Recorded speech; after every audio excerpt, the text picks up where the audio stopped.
శక్తిమణి దీప నివాసిని ముల్లోకాలకు మూల ప్రకాశిని మణిద్వీపములో మంత్రరూపిణి మన మనసులలో కొలువై ఉంది.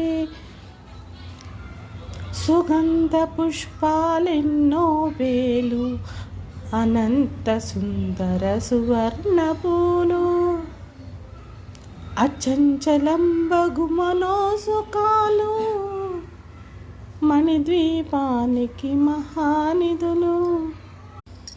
లక్షల లక్షల లావణ్యాలు అక్షర లక్షల వాక్ సంపదలు లక్షల లక్షల లక్ష్మీపతులు మా మణిద్వీపానికి మహానిధులు.